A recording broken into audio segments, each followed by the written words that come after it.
All right, welcome back everyone. Dr. Ben, not a real doctor here, and today I want to talk a little bit about what to do for a stiff lower back. I've already covered a lot of things in my squat series that'll help, but before we get into what to do about a stiff lower back, let me tell you some of the things that can lead to a stiff lower back. It's going to be caused a lot of times by tight muscles like calves, hamstrings, glutes, and hip flexors. All of those are going to bind up the hip joint and alter the direction of the pelvis and put more stress on your lower back. So I've already done some videos for most of those muscle groups on how to stretch them. You can check out my squat series, and the first video is on the bodyweight squat, and every video after that is a series of stretches to help open up your hips.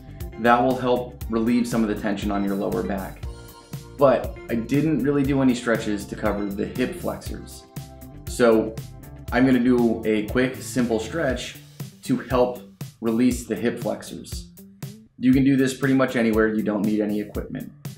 So I'm just going to show you a basic Cobra Stretch with a couple tweaks to help get a little more stretch into your hip flexors. Now there's a few things to remember when you're doing a Cobra Stretch that I'll cover as I'm doing this. So first, get belly down. Hands at your shoulders, a little bit wider than shoulder width. And then you're going to push your chest away from the floor, keeping your hips on the ground. Now when you do this, make sure that you're thinking about lengthening your spine while you're bending it. If you don't, you're going to end up bending mostly at the lower back, and you'll start to feel a lot of pinch down here. If you feel that, then you're not lengthening your spine. So lengthen, think of reaching your head towards the ceiling. At the same time, you extend the spine.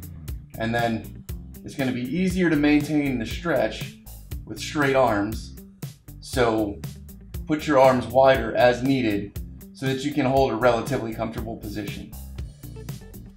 Now, to get a little more stretch, you're going to alternate looking over your shoulder. So look over your left shoulder. That's going to give you more stretch in the right hip flexor. And if you look over your right shoulder,